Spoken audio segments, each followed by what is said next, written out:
Hi, everybody. This is Kat, and you are watching or listening to Passion Project.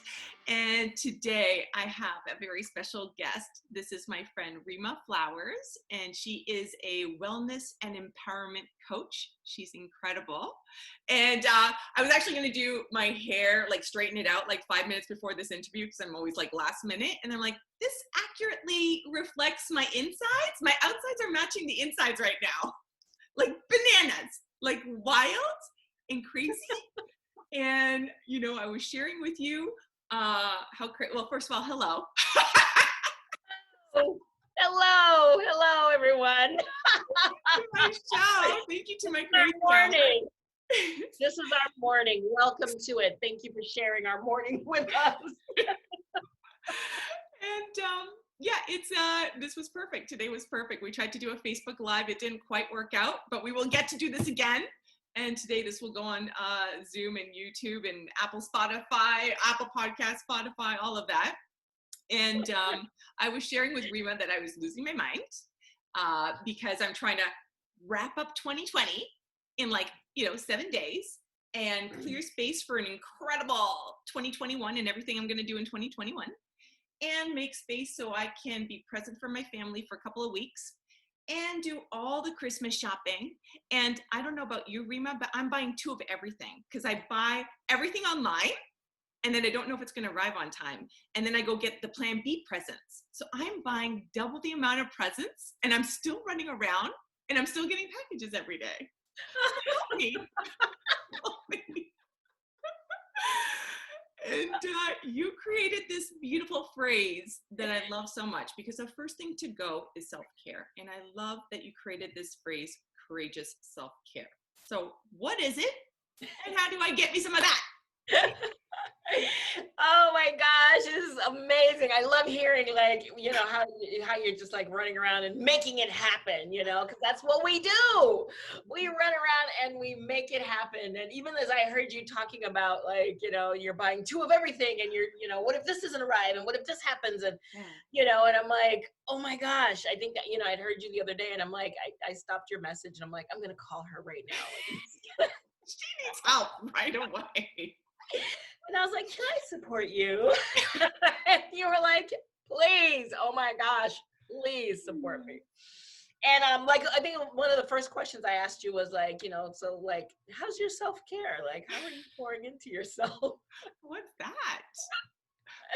Yeah, and you're like, So I coined that term, courageous self-care, because in times like this, and just pretty much, on a daily basis, really, how life is right now, it takes courage to say no to certain things in order to say yes to ourselves, especially if we feel like we're going to disappoint or we gave our word to over here, or we told her they always rely on us, or if we don't do it, then it's not going to get done. And, and all the stories that we make up in our head around, what gets to happen. And truly what gets to happen is what we get to create what's going to happen, and we get to create it in a way that serves everyone. And the more that we can pour into ourselves, so the more that we can say no to certain things in order to say yes to ourselves, that's the courageous part.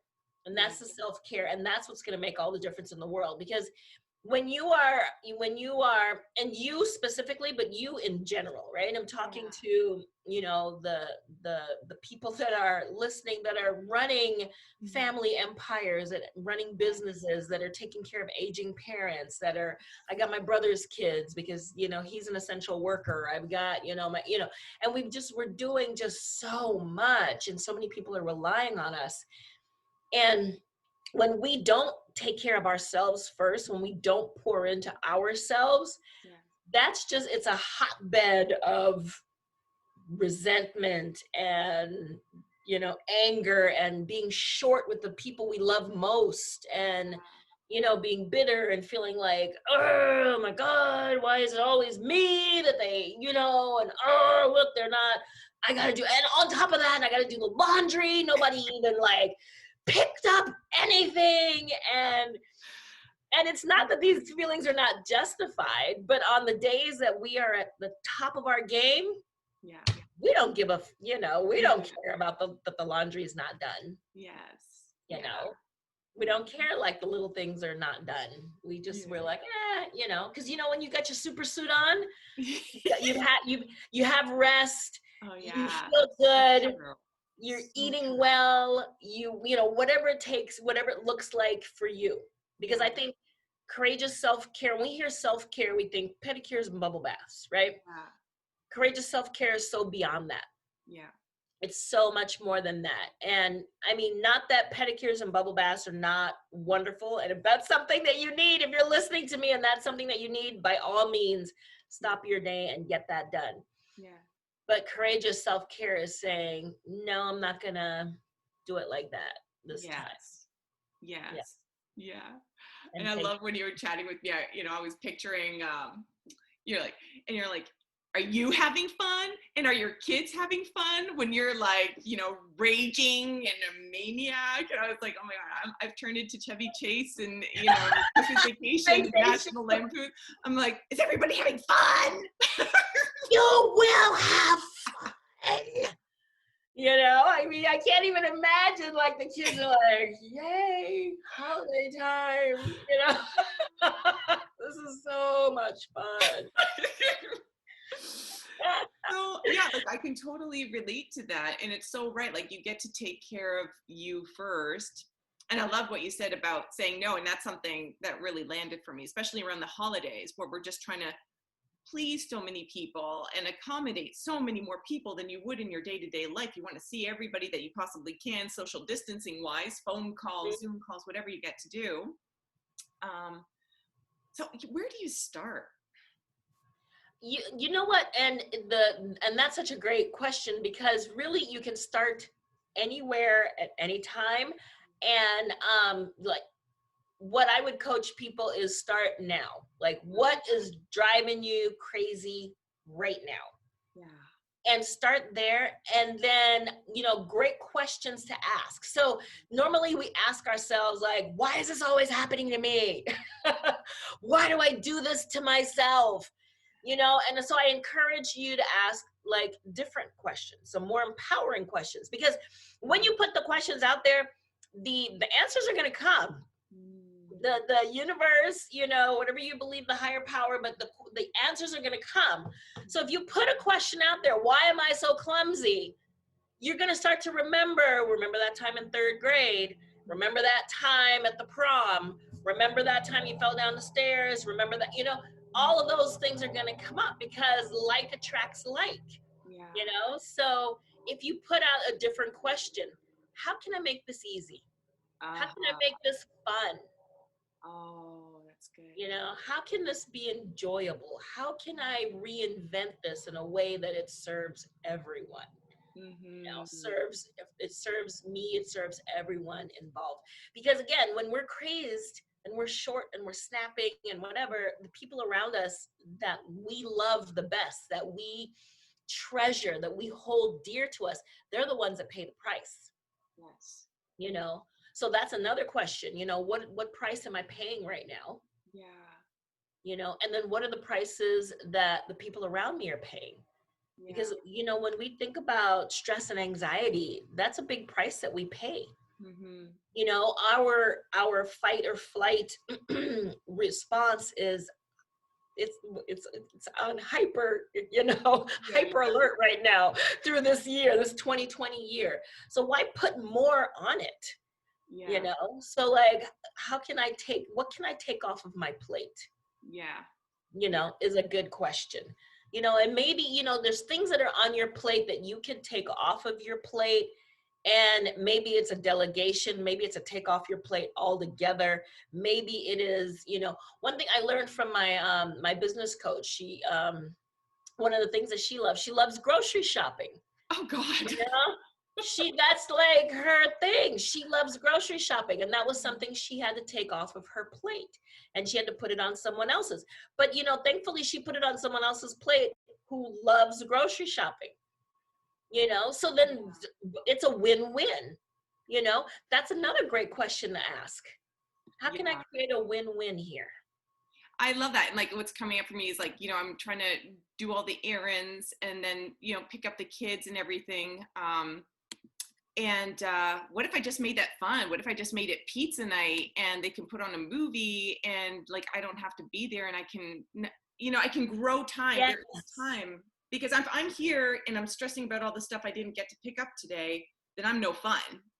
Yeah. Yeah. And they don't, I mean, like the kids are not like, yay, we want to spend time. I mean, like they're not looking for that either. Yeah. They're like, how can I get away? How can I go to my room? And then they act out and then they get sent to their room, which is like, they're like winning because now I don't have to deal with you, and not even that they articulate it or plan it, but that is what happens. Yeah. And everybody is in, but I mean, they get sent to their room and then there's words and there's, so we can avoid all of that. Yeah. By like, you know what, I'll order pizza. I've got to do some errands. What do you guys want me to order? Maybe it's Chinese. What would put a smile? I used to ask my kids that, what would put a smile on your face? Mm-hmm. And maybe it's a movie, maybe it's this, maybe it's that, maybe you set up Zoom so they could Zoom with their friends and eat pizza and they, share screen and watch a movie. So they're virtually watching the movie with their friends and their pizza, and you're doing your errands. You're, out doing the things that make you happy. I'm an errand girl. I love that. I am an errand girl. I like running around. Like the more you can give me, like, Rhema, you're going to need to go to like 10 different places. I light up. When I was married long ago, that was how my husband, he was into football. So like Sundays were like football all day. And I'm like, honey, and I want to like talk and connect. And he's like, oh my God. And he would make a list of things. He's like, oh, you know what? If you could run here and do this and he knew. Yeah. And I'd grab the kids and I'm like, let's go. I'd be gone all day. That is my fun thing to do. That's not everybody's fun thing. Yeah. But, what I find is that like my friends, like when they give, when we were able to like gather in person, that was my gift to them. Listen, I am your errand girl. I am the one that it doesn't matter if I'm pulling up to your house and you find like you don't have something, call me and say, Rhema, I know you're pulling up outside, but I really need this. I'm out and I'm happy to do it. That's awesome. I love that. I love asking a different question. Because that's the other thing. Like I was talking to, our friend Carrie, and she's like, what can you do for you? What can you do so that you put the mask on you first? And it's like, well, what I can do is I could do like 5 sun salutations every morning. And that way I'm being good to my body. I'm getting grounded. I'm centering. And then I didn't do it and I still haven't done it. And then I go into beat up, right? And then, so we're beating ourselves up and we're racing and we can never do enough. And yeah. Oh my gosh, I love that because as a yoga instructor, I love 5 sun salutations is huge. Right? So number one, don't feel like, okay, no, I didn't do a whole 2-hour workout or an hour or whatever. 5 sun salutations is huge. Yeah. One sun salutation is huge. Really, eh? My mentor, my guru said, you know what? Touch your mat every day. If that means that you get your mat out, and I've done this, and you roll your mat out and you stand on it and you take a breath and you roll that mat back up because that's your day. He's like, that is huge. That is a huge pause, Yeah. So it's whatever part of that sun salutation that you can get to. Yeah. You and I learn from our mentors, 100% is possible 100% of the time. Yeah. And sometimes your 100% is I rolled my mat out, I stood on it, I took a breath, I rolled my mat back up, and I went on and did my thing. Yeah. That was 100% of what I was able to do today. Yeah. And I love that because why is it, like we can fly to the moon, we can have families and give birth, we can do all these things. And why is it that that's sometimes all I can do is just touch the mat for myself? Yeah. Why is, why are we get caught in, risky with ourselves? I think we get caught in shooting all over ourselves. Yeah. I should do this, I should do that, I'm supposed to. You know, if we could take that one word out of our vocabulary, you know, we could step into empowerment. You know, what if there is no should? What if your Christmas, your holiday, whatever you celebrate doesn't have to look like this? What if you get together, and this is the perfect year for this, because this is the year that everything got turned upside down. What if you got together with your family and said, okay, what do we want it to look like? Yeah.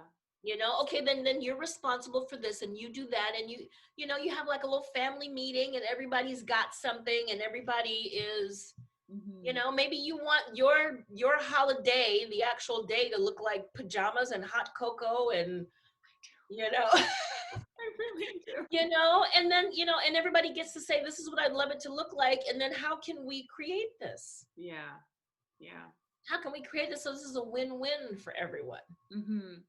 You know, because like maybe like, okay, well, you know, there's not as many gatherings, but there's some people that are still getting together. Maybe it is like, you know, I know that, you know, there, for like with my husband's family, they celebrated Christmas Day on the day before, and my family like the day of. Yes. It was like a win-win. Yeah. So I continue that tradition with my kids. My kids are adults now, Yeah. and they have their partners. And so it's like, listen, you know, I get with them and I'm like, what day would you like to celebrate Christmas? Yeah.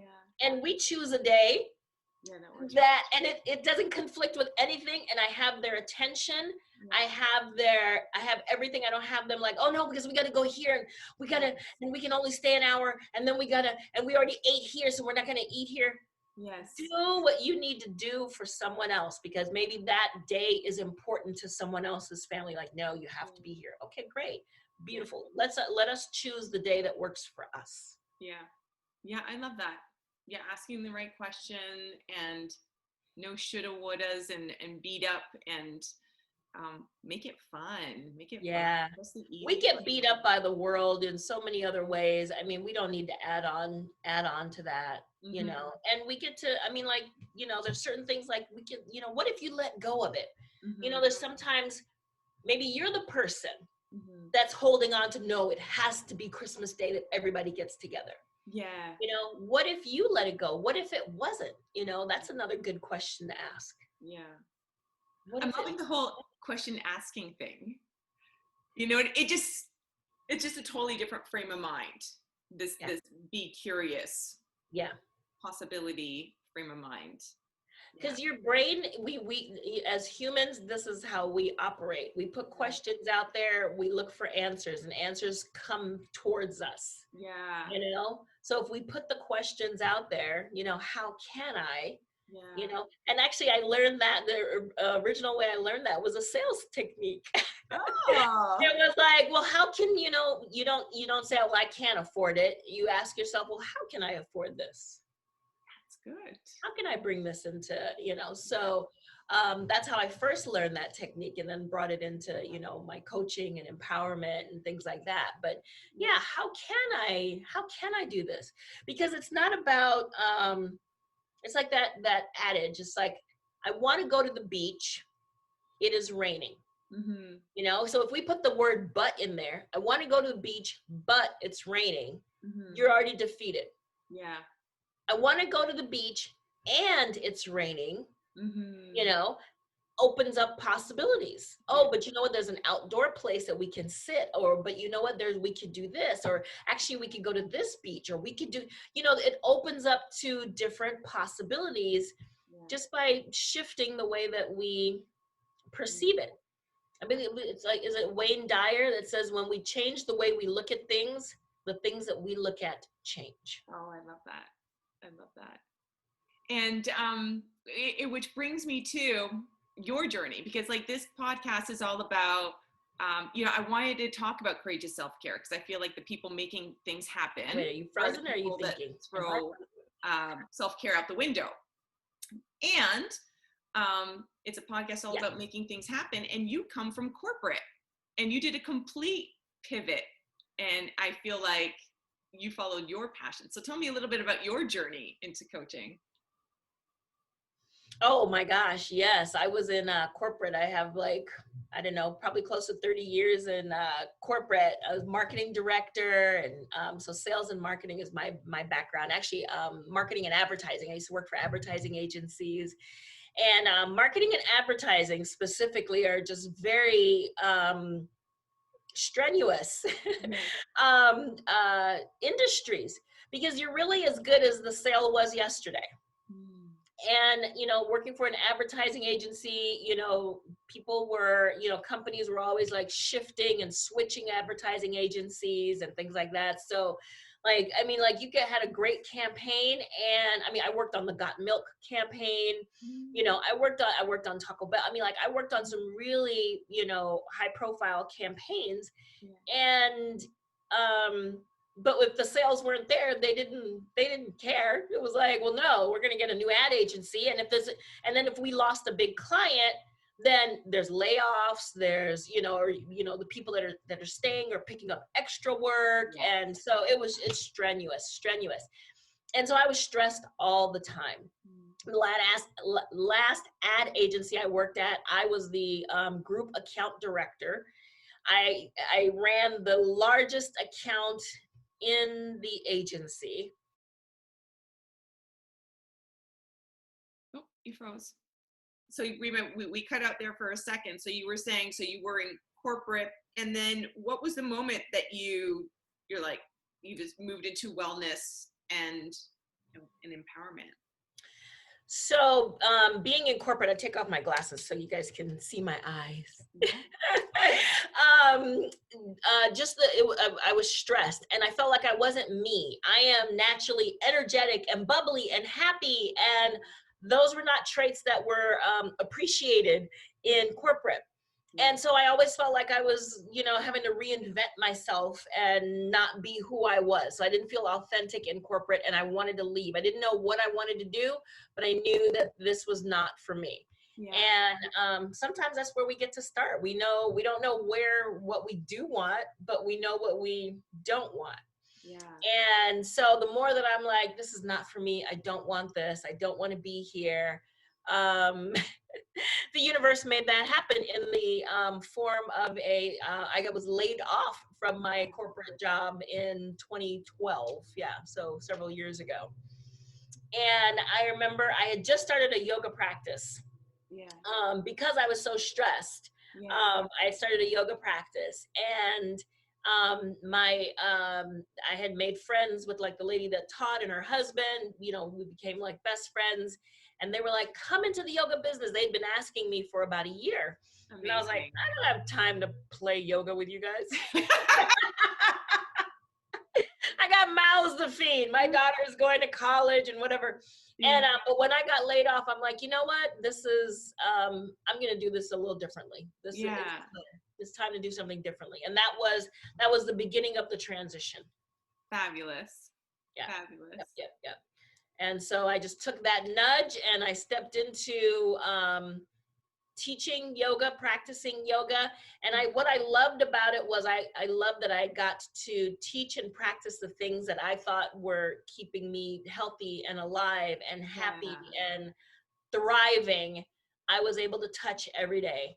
Mm-hmm. And the more I touched it, the more I saw my life change. The more I did that, the more I taught, the more I saw other people's lives change. Mm-hmm. And that's why I was like, oh man, if corporate knew, if I had these kinds of skills, if I knew this kind of stuff when I was there, that's why, as a wellness and empowerment coach, I'm like, I wish I had a me. I wish I had someone to say like, there's a way to do it and like it and thrive. Yeah. You just, there's ways to do it. Yeah, absolutely. Absolutely. And that's the thing. You become a better high performer. Yes. When you step away from all the doing and you make choices and you're intentional and you make time for you, you're just better all the way around for everybody that you touch in the day. And I think that you touched on it because you were like, you talked about the mask, putting on your mask first. Yeah. You know, and we've heard that analogy and we just kind of blow it off, and it is such an important analogy to remember. Like, write it on your wall, write it on a paper and put it up. I've got stuff all over my walls. And put it on your walls to remember, because it is so important. Because if you're stressed out, and I've seen it, you're stressed and you are and I developed health issues because of my stress. It exacerbated things, you know, and that's what happens. And then what happens is then you get sick, and then you're down. And then all the people around you that you were taking care of, now they're taking care of you. And now they're, you know, and now you're not the context of freedom that you want to be. Right. Yeah. And you're not at your highest, and you're not, you know, so we know where that road leads us. We've seen it. Yeah. You know, so we get to make those choices before, you know, before it gets to be something that's, you know, out of anybody's control. Yeah. Before it becomes a health problem. Yeah. Before the day begins. Before there's a diagnosis, before there's a condition, I remember years ago, this is before yoga, I heard the song by Tim McGraw, Live Like You Were Dying. And that song touched me when I heard it. I'm a big country western fan. But that song touched me when I heard it, because what I heard was, once he got the diagnosis, and it was actually about Tim McGraw's dad. But once he got the diagnosis, that's when he started living. And I remember thinking, like, but then you're still living with whatever the condition is. You know, what if you shifted and changed and reinvented without the impetus of a diagnosis or a condition, or, you know, then you could really live. Yeah. And I actually did, that song prompted me. I did go skydiving. That was, from that song I did. It was wonderful. I love it. Would do it again. Oh, you're courageous. Oh my God. Yes. And I felt like I felt empowered, because I felt like I did it, and I'm not like, okay, now, and then after skydiving, but I'm still like facing this condition. Yeah. It felt like, wow, that opened up. And so it was like little things like that started opening up life to me. Yeah. Beautiful.